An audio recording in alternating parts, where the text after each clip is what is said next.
ओम नमो भगवते वासुदेवाय। जय श्री कृष्ण, राधे राधे। आप सभी का स्वागत है प्रभु शरण भक्ति पर। आज हम ज्येष्ठ मास के कृष्ण पक्ष की परम पुण्यदायिनी एकादशी, जिसे अपरा और अचला एकादशी के नाम से जाना जाता है, उसकी महिमा और पौराणिक व्रत कथा का श्रवण करेंगे।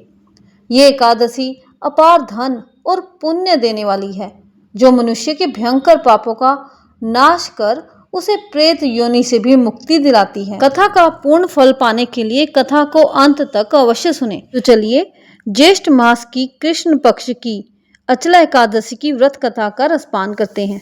युधिष्ठिर कहने लगे कि हे भगवान, ज्येष्ठ कृष्ण एकादशी का क्या नाम है तथा उसका महात्म्य क्या है, सो आप कृपा कर कहिए।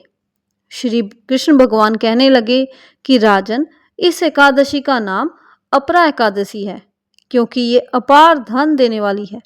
जो मनुष्य इस व्रत को करते हैं वे संसार में प्रसिद्ध हो जाते हैं।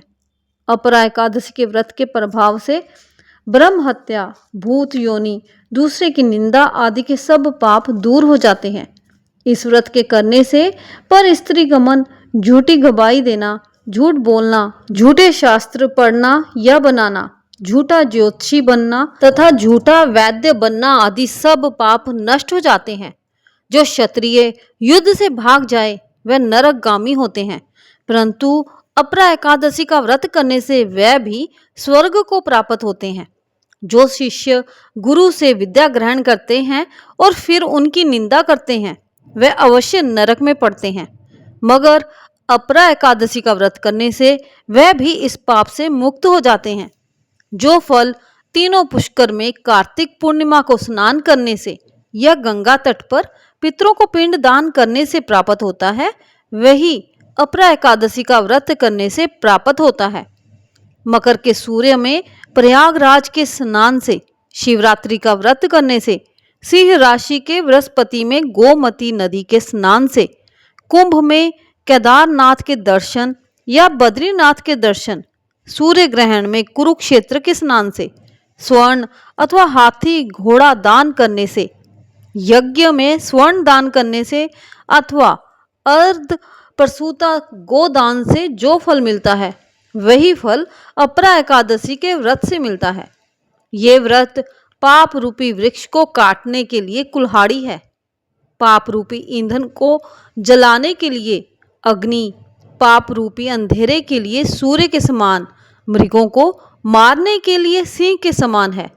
ये जीवन पानी के बुलबुले के समान है। अतः मनुष्य को पापों से डरते हुए इस व्रत को अवश्य करना चाहिए।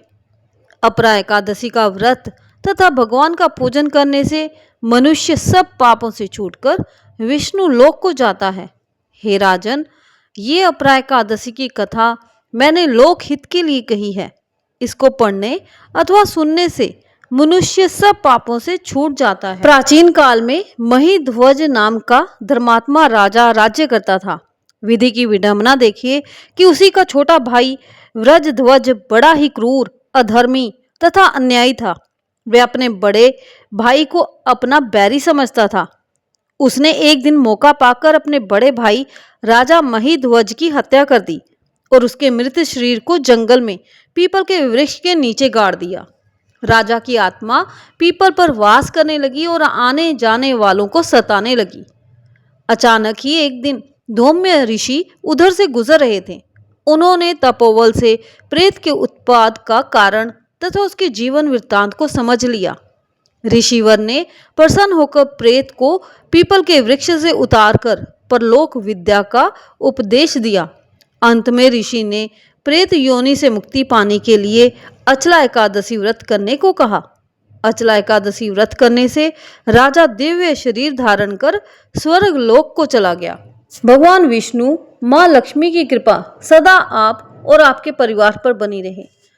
अच्छे कर्म करते चलें और हमेशा कुछ ना कुछ अपने सामर्थ्य अनुसार दान पुण्य करते चलें, क्योंकि सुख और दुख हमारे कर्मों का प्रारब्ध है। इसलिए अच्छे कर्म करें, बुरे कर्मों से दूर रहें। जय श्री कृष्णा, जय श्री राधे।